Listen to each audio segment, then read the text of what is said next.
नमस्कार दर्शकों, पंडित ज्योतिष चैनल में आप सभी का हार्दिक स्वागत है। आज हम आपको बताएंगे कि चंद्र ग्रहण में किस प्रकार से 4 क्लासों का उपाय आपको ग्रहों पीड़ा से और पापों से मुक्त करेगा। वीडियो पूरा अंत तक देखिए एवं वीडियो देखने से पहले हमारे चैनल को subscribe, video like, WhatsApp, Facebook, Instagram एवं सभी प्रकार की सोशल नेटवर्किंग साइट्स पर हमारे वीडियो को अधिक से अधिक शेयर भी कीजिए। तो दर्शकों, चंद्र ग्रहण कभी कभार आता है और इसका हम लोग पूर्ण लाभ लेंगे। जो लोग इस चैनल से जुड़े हुए हैं उनको तो पूर्ण लाभ मिलेगा ही यदि ये पूरा वीडियो देखते हैं। ये देखिएगा क्या विधि है, चंद्र ग्रहण के अंतर्गत ही आपको करना है। यदि किसी की कुंडली में ग्रहजन्य पीड़ा है, पितृ दोष है, राहु चंद्रमा एक साथ बैठे हैं, चंद्र ग्रहण दोष है, चंद्रमा से रिलेटेड कोई भी पीड़ित या चंद्रमा का विष योग है, शश योग है, शनि से पीड़ित है, चंद्रमा राहु से पीड़ित है या किसी पाप ग्रह से पीड़ित है या केमदुम योग है, तो इसके उपाय करने से वह ख़त्म हो जाता है। अब मान लीजिए किसी को कोई ग्रह की पीड़ा है, किसी को कोई ग्रह की पीड़ा है, तो ये जो स्नान बताऊंगा मैं अभी चंद्र ग्रहण में ही विशेष किया जाता है। ये तो जो स्नान बताऊंगा मैं अभी वो करना ग्रहण में ही विशेष किया जाता है। ये जो स्नान बताऊंगा उससे ग्रहजन्य पीड़ा शांत हो जाती हैं।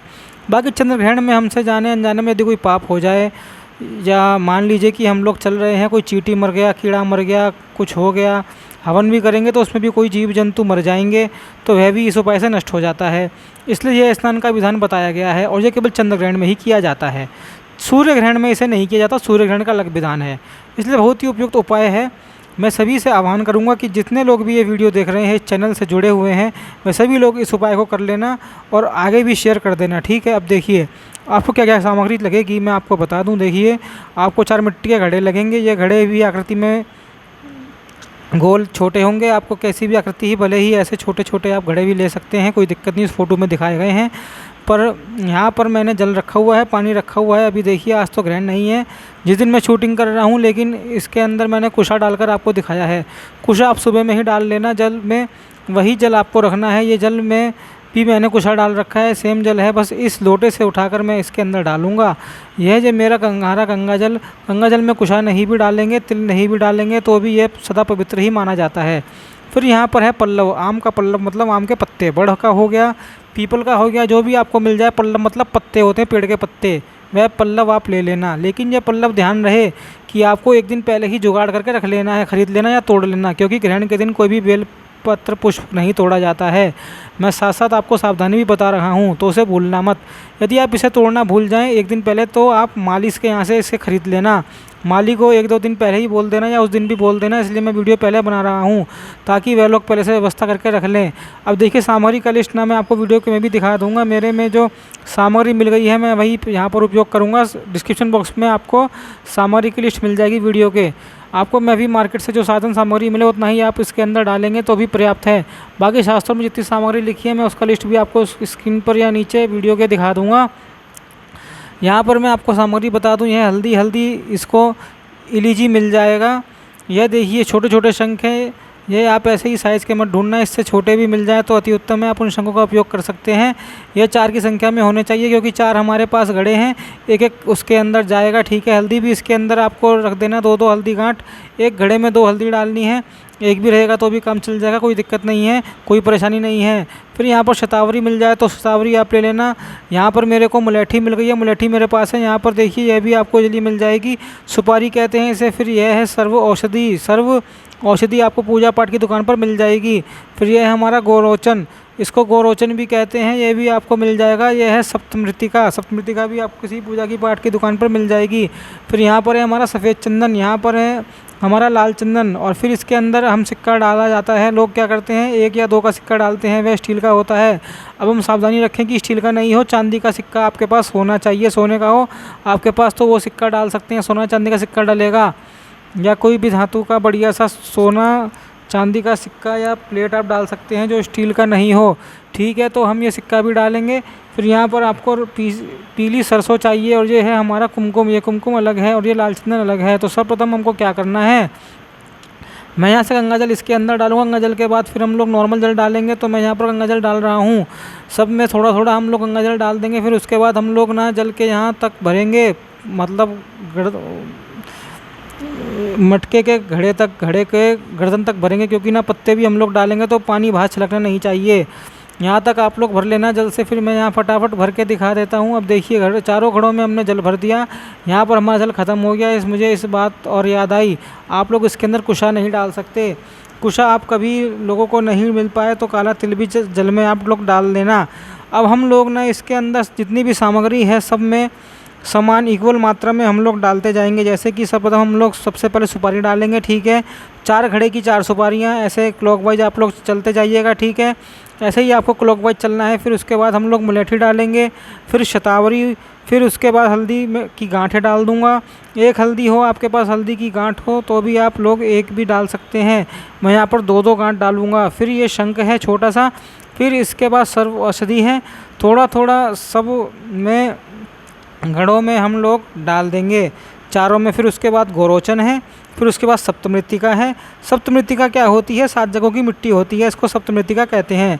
फिर सफ़ेद चंदन, मैं आपको फिर से बता दूं कि मैं कोई टोना टोटका बताने नहीं जा रहा। जो शास्त्र में विधि बताई है मैं वही आप लोगों को बता रहा हूँ। अन्य में भ्रमित करने में नहीं मानता। यह देखिए लाल चंदन है। निर्णय सिंधु ग्रंथ में भी किसी को उत्सुकता हो तो निर्णय सिंधु ग्रंथ में इसकी विधि पूर्ण रूप से बताई गई है, वहाँ पर आप लोग देख सकते हैं। ये लाल चंदन मैंने डाल दिया इसके अंदर। अब हम लोग इसके अंदर कुमकुम डाल देंगे। अब मैं थोड़ा थोड़ा कुमकुम रोली को कहते हैं, जो लाल तिलक होता है जो हम लगाते हैं मंदिर में और घर में। सब में थोड़ा थोड़ा चारों में। फिर उसके बाद पीली सरसों है, चारों में डाल जाएगी। फिर आखिरी में हम लोग सिक्का डाल देंगे चांदी या सोने का, ठीक है। मेरे पास देखिए अभी 3 ही मिल पाए हैं यहाँ, तो आप लोग 4 डालना आप लोग को, ठीक है। तो आप लोग देख लीजिए, पहले व्यवस्था कर लीजिएगा, चारों में डालना है। तो ये सब सामग्री हमने कलश के अंदर डाल ली। अब बचा पल्लव मतलब पत्ते भी हम लोग यहाँ से घड़े के डाल देंगे। मैं फिर से बता दूं कि ये सब शास्त्रीय उपाय है। किसी को भी शंका हो तो निर्णय सिंधु ग्रंथ में आप लोग खोलकर पढ़ सकते हैं। टोना टोटका कुछ नहीं है। ये विधि एज इट इज़ मैंने बताई है।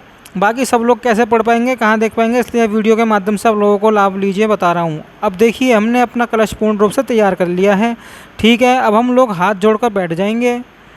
मैं मंत्र यहाँ से चला देता हूँ, आप लोग भी ये मंत्र चला लेना, वीडियो चला लेना। वीडियो में मंत्र उच्चारण होगा, आपसे होगा नहीं तो कोई दिक्कत नहीं। उस समय पर पढ़ने मत बैठ जाना, पढ़ना मना है उस समय, ठीक है। मैं भी करूँगा तो मैं भी अपने ही द्वारा रिकॉर्ड किया हुआ है मंत्र चला कर ही सुनूंगा।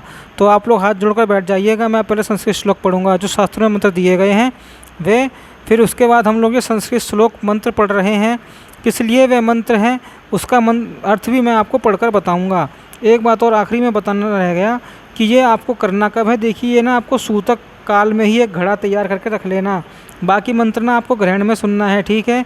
ये बताना मेरा रह गया था तो मैंने आपको बता दिया। नहीं तो लोग अब कमेंट में पूछने लगेंगे कब करना है, क्या करना है वगैरह वगैरह। सूतक में आपको करना है। ग्रहण से पहले ये इतना सब बता के रख लेना। और जो मंत्र पढ़ा गया है वो ग्रहण में पढ़ना। पढ़ना मतलब सुनना वीडियो चला के।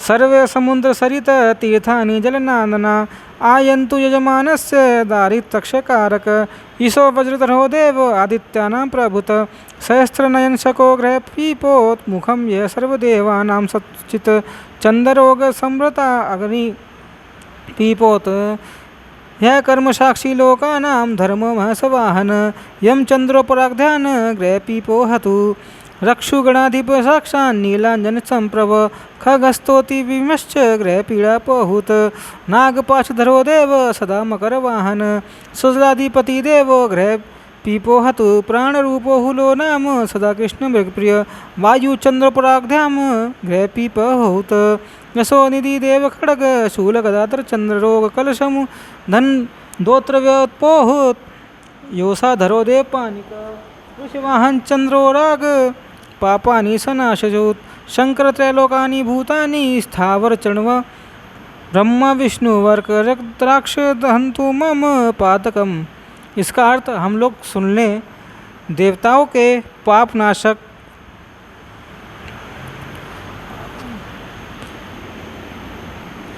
देवताओं का आह्वान करें इस कलश के अंदर। यजमान के पाप नाशक सब समुद्र नदी तीर्थ मेघ नद ये सब घटों में आ जाएं, अर्थात घड़े में आ जाएं। आदित्यों के स्वामी वज्रधारी सहस्त्र नयनधारी 1000 नेत्र वाले इंद्र ग्रह पीड़ा को दूर करें। सब देवताओं की मुख कांत और 7 जीवा वाले अग्निदेव चंद्र ग्रहण जनित पीड़ा को दूर करें। जो कर्म साक्षी महर्षवाहन धर्मराज चंद्र ग्रहण जनित पीड़ा को दूर करें। राक्षसगण के स्वामी नीलांजन के सहस्त्र कांत वाले खड़गधारी अति भयानक निरित ग्रह जनित पीड़ा का नाश करें। नागपाशधारी मकर वाहन जलाधिपति वरुण देव ग्रहण को पीड़ा को नष्ट करें। लोकों के प्राण रूप कृष्ण मृगों के प्रिय वायुदेव ग्रहण जन्य पीड़ा को दूर करें। निधियों के स्वामी खड़ग शूल गदाधारी कुबेर चंद्र ग्रहण के पाप का नाश करें। चंद्र बिंबधारी पिनाकपाणी वृषवाहन शंकर चंद्र ग्रहण के पापों का नाश करें। जो तीनों लोकों के स्थावर जंगम प्राणी ब्रह्मा विष्णु सूर्य रुद्र ये सब मेरे पापों का नाश करें। अब ये हमारा मंत्र पूर्ण हो गया। ठीक है, मैं देखिए ये ग्रहण का समय है तो इसलिए मैंने ज़्यादा तामझाम नहीं किया। नहीं तो यदि आप रखना चाहें तो घड़ों के नीचे ना आप अनाज रख सकते हैं, लेकिन ये ग्रहण का समय है तो ज़्यादा इसके अंदर हम लोग तामझाम नहीं करेंगे। बिल्कुल सादा सिंपल रखते हैं ताकि हर एक वर्क कर सके, सभी लोग इसे कर सकें। यदि आप मोली बांधना चाहते हैं तो मोली आप बांध सकते हैं। यहाँ पर आप स्वास्तिक बना लेना। अब देखिए ये घड़े का मंत्र हम लोगों ने पढ़ लिया, तैयारी भी हमने कर ली। बस इस मंत्र को पढ़ने के बाद आपको कुछ नहीं करना है, बस इस घड़े को ऐसे के ऐसे ही छोड़ देना। अब देखिए जब चंद्र ग्रहण पूरा होगा ना तब आपको क्या करना है, यही चंद्र ग्रहण पूरा हो तो आपको ना इन घड़ों से स्नान करना है। यदि आपके घर में 4 लोग हैं मान लीजिए तो आपको ना एक एक घड़े से सबको देकर स्नान करवा सकते हैं, कोई दिक्कत नहीं है। यदि आप अकेले हैं तो चारों घड़ों से आपको स्नान करना पड़ेगा। यदि मान लीजिए आपके घर में 5 लोग हैं 6 लोग हैं तो ऐसे ही आपको ना दूसरा स्थापित करना पड़ेगा 4, ठीक है ना। मतलब पर व्यक्ति के लिए 4 घड़े बनेंगे। ऐसा नहीं है कि आपने 6 कर दिया अथवा तो 1 और बढ़ा दिया 5 कर दिया, नहीं ऐसा नहीं होगा। आपको ना 4 की जोड़ी बांधी जाती है, 4 की जोड़ी बनानी पड़ेगी। तो ऐसे ही आपको फिर से दोबारा यहाँ पर एक स्थापित 4 का और करना पड़ेगा। बाकी आप लोग हाथ जोड़कर तो मंत्र सुन ही सकते हैं। ये सब आपको चंद्र ग्रहण में रिचार्ज हो जाएगा। आप मंत्र सुनना पढ़ना मत, नहीं तो गलती हो सकती है। इसके अंदर देवताओं का आह्वान किया गया है। हमारे ग्रहों से पीड़ाओं को शांत करने के लिए इसके अंदर मांत्रिक आह्वान किया गया है। अब देखिए जैसे ही चंद्र ग्रहण खत्म होता है सबसे पहला जल आपके ऊपर वही वाला जाएगा, यही घड़े वाला आपके ऊपर जल जाएगा। तो कई लोग तो क्या है रात्रि में स्नान नहीं करेंगे, तो यदि आप सो जाते हैं तो सुबह उठकर आपको याद रखना कपड़ों सहित स्नान करना है, समझ गए। जो कपड़े पहनकर आप ग्रहण में बैठे हैं उन कपड़ों सहित आपको स्नान करना है। जो कपड़े पहनकर आप सोए हैं उन कपड़ों के सहित ही आपको स्नान करना है। इस बात का आपको विशेष ध्यान रखना है। शास्त्र बिल्कुल ऐसे ही कह रहे हैं कि कपड़े सहित स्नान करिए। तो पहला घड़ा का जल यानी जो भी घड़े हैं उनका पहला जल आपके ऊपर उतना ही जाने वाला है। फिर आप सादे जल से स्नान कर सकते हैं जैसे आप नॉर्मल रूटीन में करते हैं। एक बात मैं आपको और बता दूं, ग्रहण में आपको साबुन और उपटन का उपयोग नहीं करना चाहिए। किसी भी प्रकार का साबुन और उपटन लगाकर स्नान नहीं करना चाहिए। यह मैं चंद्र ग्रहण के दिन वाली आपको सावधानी बता रहा हूँ। अभी मुझे याद आ गया, तो चलिए फिर मिलते हैं अगले वीडियो में। ऐसे ही मैं तर्पण का भी वीडियो बनाऊँगा या दिखाने वाला हूँ कैसे हमको ग्रहण में कहाँ तिल डालना है, क्या क्या करना है, क्या नहीं करना है, वह भी मैं दूसरा वीडियो बनाऊँगा। तो 2-3 वीडियो और आने वाले हैं। चैनल पर आप चेक करते रहिएगा, देखते रहिएगा। मिलते हैं अगले वीडियो में। तब तक के लिए ओम नमो नारायण, ओम नमो भगवते वासुदेवाय।